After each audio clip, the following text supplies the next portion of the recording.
Hello, dear students. Very warm good morning to all of you. The simple tenses here we are going to discuss as the revision chapter of your English language. So, just open your book of English language.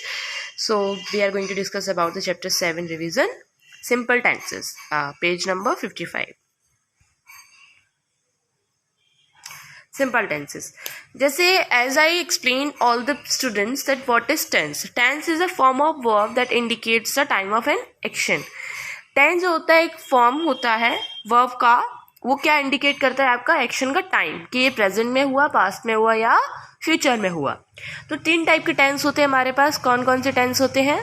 Present हो गया, past and future. और इन सभी के भी 4 होते हैं like present simple, present continuous, present perfect continuous, past simple, past continuous, past perfect and past perfect continuous, as well as same with the future tense, future simple, future continuous, future perfect and future perfect continuous.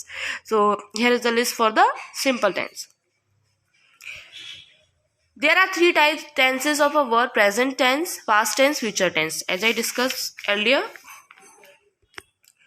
The simple present tense tell us about the situation or an event in the present time. जो simple present tense है वो हमें किसकी situation और event के बारे में बताता है? Present time के. This tense tell us about the universal truth and scientific facts. Plants gives us oxygen. The sun rises in the east. It is also used to describe something that has been happening for a long period of time and is still continuing. For example, we live in Delhi. It is used to refer to something that happens regularly or to something that someone does habitually. My sister goes for a walk in the morning. Now come to the simple past tense. The simple past tense tell us about that something happened at a specific time in a past tense. अब present simple है तो वो present simple में use होगा. अभी सिर्फ हम इसका एक्सप्लेनेशन देख रहे हैं, फिर हम इसका स्ट्रक्चर भी रिवाइज करने वाले हैं. इट इज रेफरेंस टू न action that is already completed in the past. मतलब पास्ट सिंपल जो है वो उस चीज के बारे में बताता है जो सिचुएशन हमारी कंप्लीट हो चुकी है. For example, it rain last night. It can also be use to indicate a habitual actions in the past. ये पास्ट के हैबिचुअल एक्शंस को भी डिस्क्राइब करता है. For example, I always played badminton on Sunday. इसके बाद to form the simple past tense we use D, T and ED form of a verb. To form the, now come to the future tense. Simple future tense tell us about something that will happen in the future. अभी present का बात किया हमने, past का बात किया, तो present में क्या? ऐसा एक्शन जो प्रेजेंट में हो रहा हो, करंटली हो रहा हो. पास्ट की बात करेंगे तो ऐसा एक्शन जो पास्ट में हो चुका हो. अब बात करेंगे फ्यूचर की, तो फ्यूचर का ऐसा टेंस जो हमें फ्यूचर में होने वाला हो, तो अभी फ्यूचर टेंस ऐसा माना जाएगा. ठीक है, एग्जाम्पल है इसका. For example, I will visit my mother next week. मैं अपनी माँ को देखने जाऊंगा अगले हफ्ते मतलब आने वाला हफ्ता जो है, आने वाला वीक जो है उस हफ्ते में जाने वाला है पर्सन, तो वो आपका फ्यूचर हो गया. तो इसलिए ये सिंपल फ्यूचर टेंस में आ जाएगा. The simple future tense is also use to state what will happen और will be done as a matter of a habit और course. For example, during this autumn month the leaves of the trees will fall. Now to form the simple future tense we use will, shall plus base form of a verb. इसका structure मैं अभी describe करूंगी. It is will is used to express the speaker's view. For example, it is cold outside. I don't think I will go for a walk. It is also used to offer to do something. For example, you look tired. I will get you some soup. To agree to do something. For example, can you get me some fresh roses?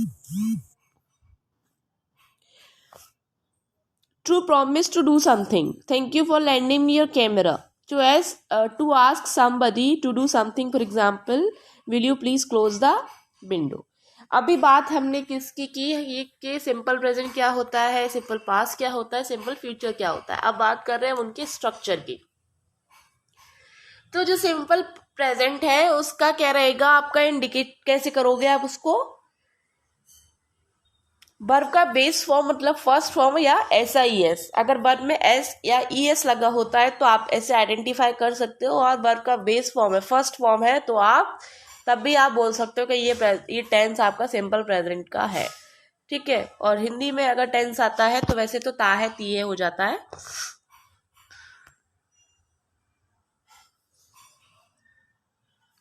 उसके बाद हम बात करेंगे simple past की। तो simple past का आपका structure रहता है, आप कैसे आइडेंटिफाई करोगे, पहले तो आपको आइडेंटिफाई करने के लिए वर्ब का सेकंड फॉर्म देखना है। सिंपल पास्ट के लिए वर्ब का सेकंड फॉर्म आप देखोगे कि वर्ब का सेकंड फॉर्म आ रहा है, सेकंड फॉर्म कैसे ईडी लगा होता है, टी लगा होता है, इस तरीके से आप आइडेंटिफाई कर सकते हो। तो ये वर्ब का सेकंड फॉर्म आइडेंटिफाई करोगे और इसमें आपका पास्ट इंडिकेशन भी हो सकता है, जैसे लास्ट वीक है ना, आप ईयर बिफोर, इस तरीके से।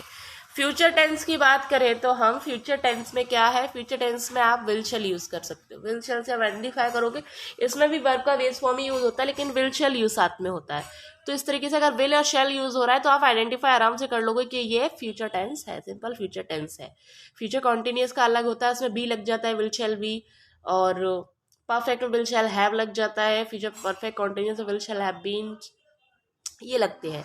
तो I think you all will familiar with the helping verb of both the of the three of the sentences और three of the tenses. So if you find any type of difficulty आप contact कर लीजिए, कोई problem नहीं आती है फिर भी, ठीक है। और अभी आपका होमवर्क क्या रहेगा, revise all the exercise given in your book. आपकी जितनी भी बुक एक्सरसाइज है चैप्टर से रिलेटेड, आप सभी इसको रिवाइज करोगे, रीराइट करोगे अपना और उसका रिवीजन करोगे। जितनी भी डेफिनेशन अभी मैंने बताई, लाइक सिंपल पास्ट क्या होता है, सिंपल प्रेजेंट क्या होता है, सिंपल फ्यूचर क्या होता है, इसका स्ट्रक्चर क्या है, तो स्ट्रक्चर भी आ सकता है लाइक सब्जेक्ट प्लस वर्ब का फर्स्ट फॉर्म प्लस ऑब्जेक्ट। अब बताओ ये किसका है, तो आप क्या लिखोगे, सिंपल प्रेजेंट। अगर मैं बोलूँ कि subject plus will shell plus verb का फर्स्ट फॉर्म प्लस ऑब्जेक्ट, ये किसका है, तो ये आपका सिंपल फ्यूचर का, इसी तरीके से, ठीक है। तो आपका स्ट्रक्चर भी पूछने को आ सकता है, तो please be aware with that one. Now thank you so much and stay home, stay safe, stay with कोविड-19। आप फटाफट से अपने एग्जामिनेशन की तैयारी रखिए बिकॉज आपके एग्जामिनेशन आ चुके हैं। तो ख्याल रखिएगा अपना, घर पे रहिए, सुरक्षित रहिए। Take care, bye bye.